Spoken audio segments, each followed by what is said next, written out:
Welcome back to the table. We are talking about beating the odds with the Chief Operating Officer at Tuskegee University, Dr. Rolundus Rice. And don't let the title fool you. He has been through some things. And joining us at the table is the woman who broke up with Rolundus back in high school when she found out he wasn't graduating from high school, which inspired him to go back and get his GED. Please welcome to the show, Dana Rice. Honored to be here. Honored to have you here. So I want to go back to, because obviously we figured some things out, right? That's but right. I want to go back to high school. Sure. When you learned that he was not in college, had dropped out. Right. That was a deal breaker for you. Well, yes. It was actually my freshman year of college. He had been, of course, coming to spend time with me on campus. And during that time, he would work on assignments. And You had what kind of assignments were you working on? You really did not want to lose her. I did clearly. not. So I respect the love. Yes, ma'am. But you felt deceived. I did, extremely deceived. And, from the moment that I met him, I knew that he had so much potential. So to hear that he had dropped out of school and had basically been living this double life, I felt betrayed at the time. It hurt. Yes. And I guess it hurt. I know it hurt when she broke up with you. Is there an instant just like, I'm sorry, or I get it, let me go get my stuff together? Well, I called her maybe 1,000 times. Unanswered phone calls. True. And I knew This is true. I knew that I had to do something differently. And again, the ultimate goal for me was just to impress her, not to actually graduate, but for her to see that I tried.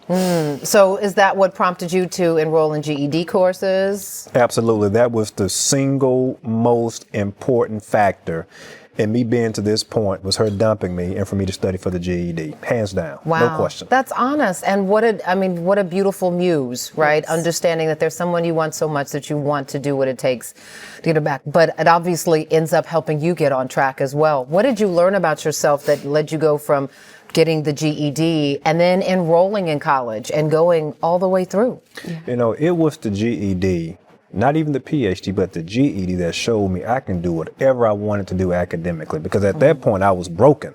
Yeah. By the time I navigated into the doctoral phase, I knew that I could do it. That was easier compared to getting on the MARTA bus, the train, sitting in a room and being taught things I should have learned in the 9th grade. Yeah. Yeah.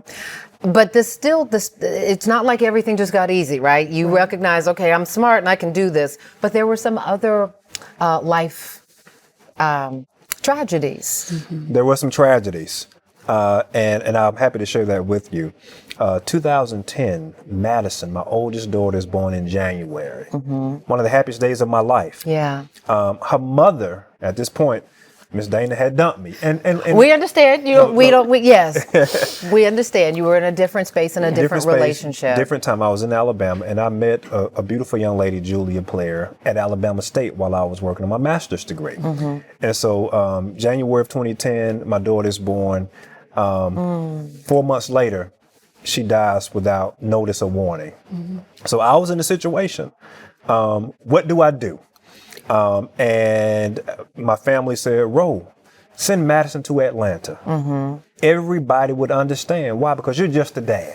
Right. But you have a brand new baby, this baby girl, and may God rest her soul. It was Julia? Was that her name? Yes, ma'am. May God rest Julia's soul. But this was hard for you. How did you get to the point where you thought, I can still take care of a baby girl by myself?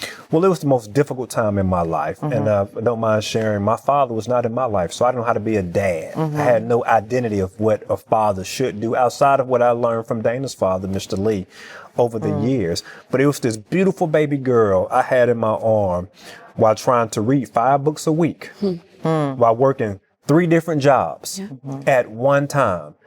A judge told me when we were legalizing the documentation, she said that, young man, I don't know how you're going to do this, but the way you know you've done a good job is if your kids can make it without you. And so it was that factor that for me, I had to put things in place so she could make it without me. That's right. And Dana, you were an instrumental part of that. Yes. So when he and I decided to joined forces, I immediately saw Madison as my own.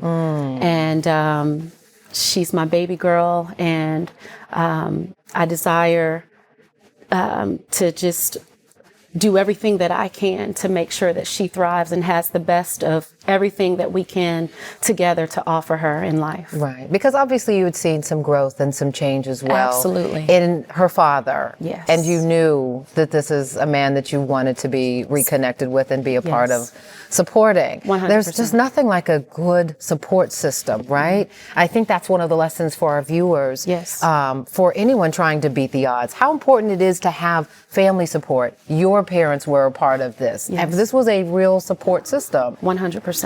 That support system, as Portia, is the irreducible common denominator. Yes. My mother, my grandmother, Dana, her parents, her sister, her brother. I mean, Grandma again, Tammy. Grandma Tammy, Madison's maternal grandmother.